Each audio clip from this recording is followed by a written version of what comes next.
Latch the windows, lock the doors, and put the kids to bed. It's time for another episode of Tales from the Garage! Okay, I'm back, guys. Once again, I considered I was going to bring in one of my big plastic storage bins full of CDs, so I could do a random selection out of there. But when I took a look at them, I realized I kind of got stuff arranged in there, so I don't think it's going to work. What I mean is I've got a bunch of plastic storage bins, but I realized most of them I've kind of thrown in all of the CDs I have by a specific artist, like Klaus Doldinger's Passport. I opened one up and there's like 20 CDs of Klaus Doldinger's Passport there. So they're not completely random. So if I start doing picks on those, I'm going to end up picking a lot of the same artist. So I want to get my CDs into this random vinyl pull thing because, with rare exception, I stopped buying vinyl albums around 1985 when CDs came out. I have bought a handful of vinyl albums since then, but literally a handful. A few of them were things that haven't come out on CD at all, or and a couple albums that I love the artwork on the cover, and they remain sealed. I didn't even buy them to play the music because I've got the music on CD already. So the random CD pulls are going to be a little difficult. I think there might be one way around it, though, is I do have a couple stacks of CDs in my bedroom that were things that kind of got randomly thrown up on the shelf on top of my computer because they were fairly recent acquisitions or things that I kind of pulled out of the archives to listen to again that weren't already loaded into my computer. So I could kind of grab a stack of those and maybe do a random pull from those. There are also artists that I don't have a lot of CDs for, so I'm not looking to put them back someplace else because I don't actually have a place for them. Unlike the artists that I've got like 20 CDs by. So I might end up, I would obviously see what some of the titles are in advance to me carrying a stack out here from inside, but I could do that. Or I could just I got a long ways to go with the vinyl pulls. I got a lot of vinyl that's not even on the back shelf there that I've replenished the shelf as I've pulled other things out. Just today, or yesterday, or last night, I put about another 10 or 12 albums in the stack there to compensate for the ones that I've already pulled out, which are on the shelf above, right there. Those are the ones that I've pulled out in the past. So, last time I talked about my MP3 collection, my lost MP3 collection, and how a lot of my listening during the course of a month, since discovering I've really lost my MP3 collection of things to listen to in the car, a lot of my monthly listening consists of the things that I do want to hear, but also of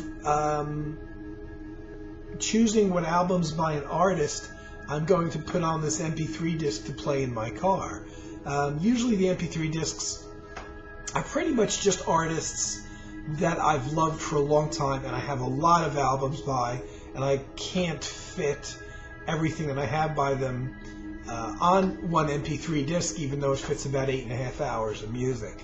So I have to go and kind of listen to the albums and figure out which ones I'm going to put on there. And sometimes I end up leaving off albums I love very much just because they're so low-key and quiet. I was looking to do a Ralph Towner one, and I couldn't decide whether or not to include a duet album he did with Jan Garbarek, simply because there's no percussion, there's no bass, there's no drums. It's pretty much just guitar and then Jan Garbarek on flute or saxophone.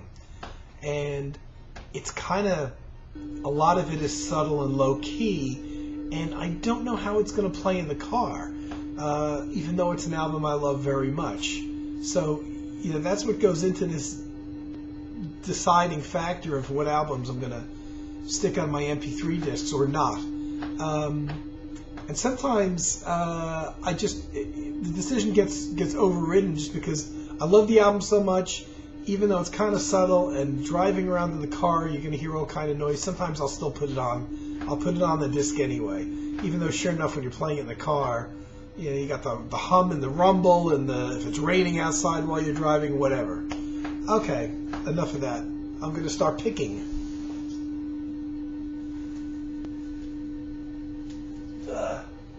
One from that section.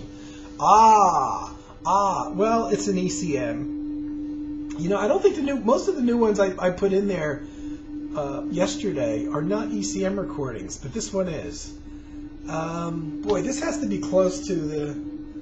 Wow, this has got to be very close. Well, it's Azimuth 1985 or Azimuth 85, which was recorded in March of '85. I love this band. This is one of my. This is a real good album of theirs. They recorded 3 albums in a row, 77, 78, and 79. And then they took a break after the 79 album. And I'm like, gee, what the hell happened to these guys? They just didn't record. They were playing live gigs, but all 3 members, Norma Winstone on vocals, and John Taylor on piano, and Kenny Wheeler, all had solo careers too, and they would be sidemen in other people's groups. So Azimuth, it took them about 6 years to make their next album, and they only did one after this, I want to say.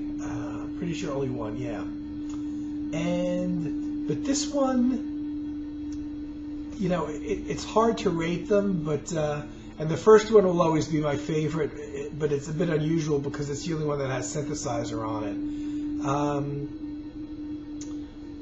This one, wow, where do I rate this? The second album is really good. The third album was a little different because it had Ralph Towner playing guitar kind of as a fourth member, so the whole kind of concept is a lot different in that one. But let me put it this way: this is probably the one next to the first album that I pull out to play the most, and then their second album. With a lineup of just vocals, voice, sometimes singing words, but most of the time not. And trumpet and keyboards. There's no rhythm section. The music is like the cover. It's perfect cover to describe the music. Not dreary, but certainly not peppy and happy. This is one of many great ECM album covers. It's a little strange looking at the price of this. I knew, I don't know what the list price. I bought this at Discomat, which was a great record store in this area, in the New York, New Jersey area for a few years. $7.99, which was probably just about the highest price I'd pay for like a non-import or non-rare record at Discomat. And this was recorded in March '85. It probably came out in maybe late '85. I'm a little surprised I didn't buy it right away on CD. I definitely have the CD now. By the time this came out, this might have been right on the cusp of me. Maybe the CD wasn't in the stores and I just had to have it. Because '85 was pretty much when Private Music started, the record label, which has nothing to do with this. But I can remember that when the Private Music stuff came out, it was 1985, and I was buying all CDs from Private Music at that point, of all their record releases, even though they came out on album. And I really thought that my transition to compact discs happened right in '85. But I may have been still peppering in, for whatever reason, some albums in there. But this was definitely a late period vinyl for me. Considering it was recorded in March '85, that's kind of weird. And I know I've had the CD for a long time, and I certainly wouldn't mind paying up for the CD. It's not like kind of an album that you don't know if you're going to like or not. So my guess was the CD may not have been around. This was listed, and this could be why. This was actually an import. Plenty of copies got over here, but whoever, and I don't recall in '85 exactly who was distributing ECM Records, because in America they went through a whole bunch of different distributors over the years. I think including Warner Brothers was one of them. But around this time, I know there was a period in the late '70s when just about any album released by ECM got released in America, and that was probably the best distribution they had. By the time you get into the early '80s, it started getting funny. I don't think the distribution company was as good, and it seems like they were picking and choosing. And a lot of the albums that didn't get released by the American branch of ECM, whoever was doing their distributing, were albums by mostly European artists, which this would fall into that category. The American guys like John Abercrombie, Jack DeJohnette, those albums would make it here. But I can recall buying Adelhard Reudinger's album, who's pretty well unknown in the U.S., and that was an import, and that was hard to find. So I'm a little surprised, because Azimuth did have 3 prior albums out. I was a little surprised that this one wasn't released really in America, that you had to get it as an import. And that may be why I bought the album, because that would also mean that the CD would have been harder to come by. And at that point, the CD thing was just starting, so albums were, I'm sure, selling more copies. Album vinyl were still much more popular, I'm sure, at that point than CDs, because a lot of people just didn't have CD players yet. They certainly didn't have them in the car. It's a great album. In addition to piano, John Taylor does play organ here, as he did. He doesn't play it a whole lot. I wish he had played it more. He started off playing piano and synthesizer on the first album, and on the second and third albums he played piano and organ. Though the third album, which I mentioned, was with Ralph Towner on guitars. I don't recall how much organ there is on there. There might not be very much organ at all on there, if any. Very minimal. This one brought it back a little bit more, and this one was a little bit more stark, like their first and second album. But this is one that I'd say, I usually sometimes I even play this before the first album, when I'm in the mood for Azimuth. But this one is a good pairing, I think, with the first album. The difference being the first album has a lot of synthesizer, so there's a slightly, let's say, different vibe, but audio-wise, the sound is a bit different. And then this one is probably the next one up that gets the most plays. Sometimes this is the first one I pull out. Really, really good album. I'm sorry they didn't continue. Now, John Taylor and Kenny Wheeler have both passed away, but they stopped recording before that point. John Taylor, the pianist, was married to Norma Winstone, and I think when they split up at some point. I believe they stopped playing at that point as Azimuth, unfortunately. And you can see this is not the standard, this is not what the American releases looked like. You can see it's an import version. The American version, whether it was by Warner Brothers or Polydor, or they've gone through a lot of distribution companies here in America, and it seems like the distribution got worse and worse every time the distributors would change. In the late 70s, I want to say it was Warner Brothers, I could be wrong, but they had a big company behind them, and everything that they put out as an album came out over here in America. And after that, when their distribution changed, it started getting more picking and choosing, and not releasing albums that they thought would sell very well in America, because they were you know, Azimuth is very, very kind of European music. You know, the classical influence there to, I don't know where you fit it in. Is it really jazz? As their distribution changed, the distribution got weaker and weaker. I mean, it's not bad now here, but you know, it's different with the internet. Even if they stopped releasing stuff in the U.S., you could buy them as imports. You know, it used to be a different story when you could only rely on the physical stores and the physical stock that stores would get in, and imports would be rare. Love that album. Love that album. Let's see what else I'm gonna go. I'm afraid to go over here because I know there's Klaus Schulze stuff over here, a lot of it, but I'm gonna pull anyway.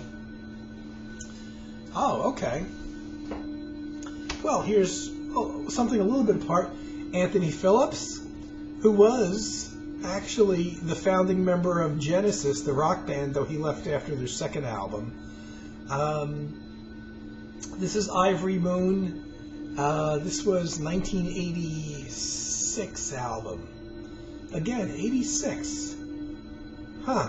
I wonder why I didn't buy it on CD, except for, I don't know. I'm thinking that this one was another one that in 86 may not have been on CD in the stores, which is why I bought it on album.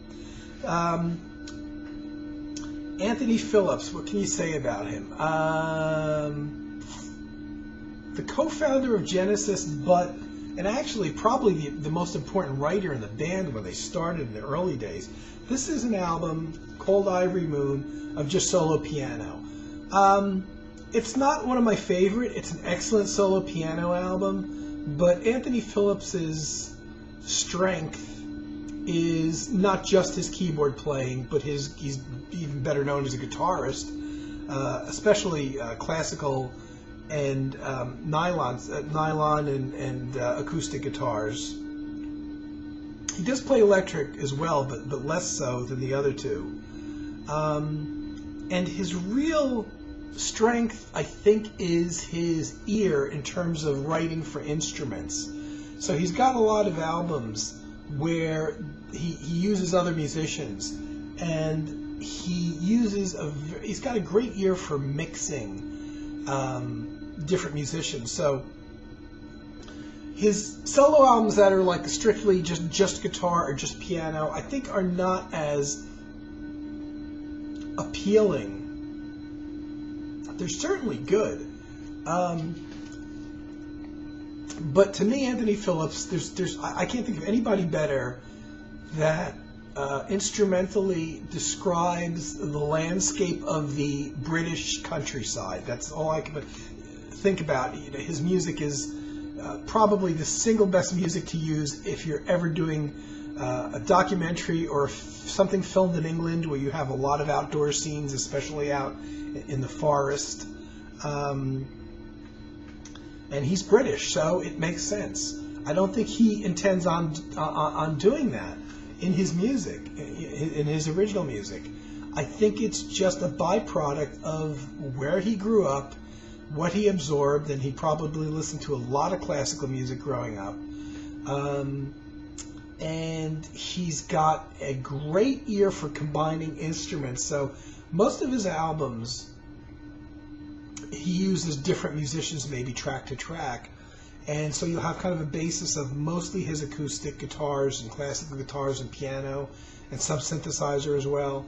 And he might call on somebody to play a cello on one track, or a flute player and have that combination, or a saxophone player, maybe some light percussion. So he's really great at making these sound worlds.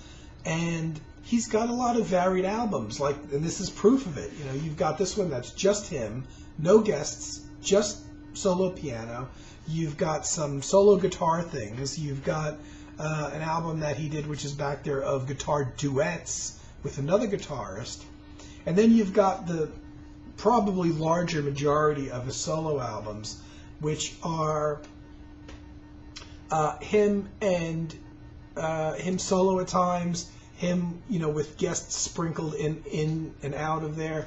And those are some of my favorite, though he has one collaborator whose name, I believe he's a Japanese guy, and I'm not even going to try to pronounce his name until one day I pull out an album of his. And he's primarily a saxophone player, and I think he plays flute as well. And he made a few albums with this guy, and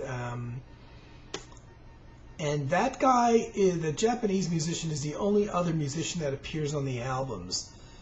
But there's such a great amount of different combinations of instrumental sounds on those albums, because Anthony Phillips is playing different guitars. He's playing piano sometimes he's playing synthesizer, and then you've got this flute and saxophone player mixed in. And it really works. Now he's done a lot of library music, and he's done a lot of soundtracks, and I want to say he's got a lot of solo albums out. I don't know how well they sell. I'm sure they don't sell as well as they deserve to. I think his primary source of income is the fact that he gets tasked to do a lot of soundtrack and documentary work. Not so much for movies, and I don't know why the movies haven't hit him up to do soundtrack work, but mostly for British TV documentaries and shows made for British TV. He's a fantastic musician, and honestly, of all the guys that have come out of Genesis over the years, I mean all of them, I think he's the most talented. I think even Steve Hackett and Tony Banks, both of which I have a lot of respect for, have to take second place to Anthony Phillips, really. Okay, I'm going to pull another one.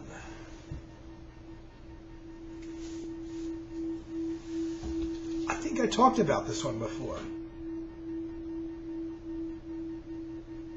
I didn't do it as a... it's back there, so I thought I did this as a vinyl pull already. I remember buying this. I remember the store that I bought this in. Morton's... Here's a real change of pace. Morton Subotnick, the experimental... Would you consider him electronic? I guess... I'm trying to think. I guess pretty much most of what Morton Subotnick has done is electronic music. This is not electronic music like Tangerine Dream and Klaus Schulze.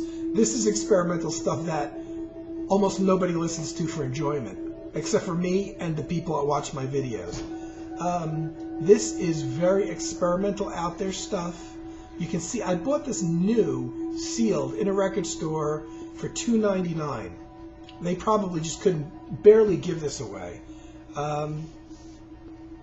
It's Sidewinder, created by Morton Subotnick on the Electric Music box. Sidewinder Part 1 and Part 2. That's all that's on here. 2 side-long pieces. I seem to remember they're very short, though. 14:07 on one side and 14:30 on the other, so the whole record is not even a half hour long. I gotta look. This would obviously be a good album to reissue on CD with another album of his, because at that length, it's certainly short enough to fit on some other full album that he's put out. So it's just Morton Subotnick on this, how do they word it? Electric Music box. And damned if I could find a year on this. There's a lot of liner notes on the back, which is great. Probably worth the $2.99 by itself. I had heard Morton Subotnick's name when I got this, by the way, so I kind of knew him to be an experimental music composer. I wasn't sure. I don't think that it was as experimental as it is. I'm glad it was, but it's almost like sound effects rather than music. It's interesting, though, at the time. Now, I want to say that this is late 60s, early 70s. As you can see, the liner notes are fairly copious for something that's not a gatefold. But I'm not seeing a date mentioned on here as far as when this was recorded. It wouldn't be much past the early 70s, I'm sure, because I believe this is all like a monophonic synthesizer. He probably did it with overdubbing. I'm going to take the vinyl out just to see. I really want to get... I don't have this on CD. I want to get this. I really want to get this. I don't even see a friggin' date on there. I'm surprised. Amazing thing is that it's on Columbia Records. Now, I guess at this time, music was still selling so well. I guess really before the advent of not just the internet, but even before that, I think video games and video cassettes and stuff like that started competing a lot for entertainment dollars. And where prior to that, probably, records weren't in, wasn't a lot of competition. You had, as far as media goes, all you had were books, magazines, and records. You didn't have video games, didn't have video cassettes of movies or DVDs or anything like that. And big record labels like Columbia, which is amazing that this is on Columbia nowadays if you think about it, they all had, their popular music, but they had their classical music. And it wasn't just like a kind of classical music that's put out by those labels today are pretty much top of the pop stuff. Here's another version of the Four Seasons and Bach and Beethoven. But they had this, they generally would have this experimental kind of, if it wasn't a sub-label, it was certainly a division of the main label, probably run by people that knew a hell of a lot about music. And they would have artists like a Morton Subotnick, and they were signed because they were seen as important artists. They knew they wouldn't sell anything for records. Who knows if they even made back the money that it cost to record and print these up at that time. They probably did, but just barely. Where nowadays, it probably wouldn't. But it's amazing whenever I pull something like that or I see something like that, and it's on something like Columbia Records. And I remember checking a few years ago, no, less than a few years ago, to see if this did come out on CD, and now I can't remember what I found. I think I found it. I think I did find it. I didn't pick it up yet. But there's great liner notes. There's the picture of Morton there. To the extent that I can get the glare, I don't think I can get the glare off there. Sitting at the Great Music Box. And it's probably a monophonic thing, and then he would go back and do overdubbing. I really want to hear this now. I got to look that up. I hope that's on YouTube until I can get the CD in my hands. But that's a difficult listen. That's not, once again, that's not the kind of thing. I don't know what I want to hear, so I'm going to put this on. That kind of music is the type of thing that you want to be in the mood for. And it fits in with all those artists that I love that record for like Wergo Records, Germany, and Centaur Records in America. Both of those labels have these series of electronic music albums. Very rarely are they just by one artist. Usually they're compilations, or various artist compilations of modern experimental electronic music. And obviously Morton Subotnick he's probably contributed pieces on those, to those series, I'm fairly sure. I love that stuff, but that you have to be in the mood to hear it. And Morton Subotnick is one of those guys that kind of fits in with that whole CDCM, the computer music series that's on Centaur Records, which is just fantastic. And they probably have 30-something volumes now of modern electronic music in the computer age types of things. Just fantastic stuff. I eat that stuff up. And I'm not finding so much of it coming out lately, apart from small labels and the few named people that are still around that do it, like a Morton Subotnick, who had, I guess, enough of a name that when he does something new, a record label would put it out. But I'm not seeing a whole lot of things, certainly not on a label like Columbia, coming out of really new experimental kind of electronic music in this day and age from major labels. Seems to be all tiny labels putting them stuff out, or the artists themselves, which really isn't a good sign. But I guess that's strictly a financial consideration now, which is a bit sad. Okay, so I only pulled 3 albums out, but I've gone on for over a half hour, so I'm going to call an end to this volume, knowing that there'll be another one very soon. And hope everybody's doing well. Thanks for watching my videos, whenever it is you get around to them, and I will be back. Take care. Tune in next time for more Tales from the Garage.